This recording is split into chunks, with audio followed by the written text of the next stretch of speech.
দিচ্ছি, বলে দেবো। আর কিছু বলা লাগবে না, ওরা কি বলো তা না। ওরা কথা বললেই তোমাকে জবাব বলতে হবে যে অমুকটা মারছো কেন, জবাব দাও। নির্বাহী সংসদের কাছে পৌঁছে দিব আপা, আপনি আবার নির্দেশনাটা দেন আপা, আমি পৌঁছে দিব আপা। আবার এই যে নির্দেশনা দিচ্ছি, বলে দেবো। আর কিছু বলা লাগবে না, ওরা কি বলো তা না। ওরা কথা বললেই তোমাকে জবাব বলতে হবে যে অমুকটা মারছো কেন, জবাব দাও। এই বোনদের এভাবে লাঞ্ছিত করছো কেন, পাকিস্তানি আলাদা বাহিনীর মতো, সেটা জবাব দাও। তোমাদের ওইটাই যাবে কমান্ড, ওটা কমেন্ট যাবে। আমরা এখন অনলাইনে সরব থাকবো আর সেফ থাকবো সবাই, এটুকু আপনার নির্দেশনা আপা। সবাই সবাই সেফ থাকতে হবে। হ্যাঁ জি আপা।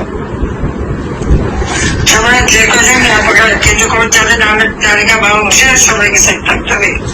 জি আপা। এরা মানুষের জাতি। আপা আপনি শুধু এইটুকু জেনে রাখেন, আমরা ছাত্রলীগ আপনার সাথে বেমানি করিনি আপা, আমরা রাজপথে রক্ত দিছি, আমরা জীবন দিছি আপা, প্রয়োজনে আবার দিব, 1000 বার জন্ম নিব প্রয়োজনে। আমরা আপনার সাথে বেমানি করি নাই, কখনো করবো না আপা। আচ্ছা জি আপা। হাফিজ। জয় বাংলা আপা।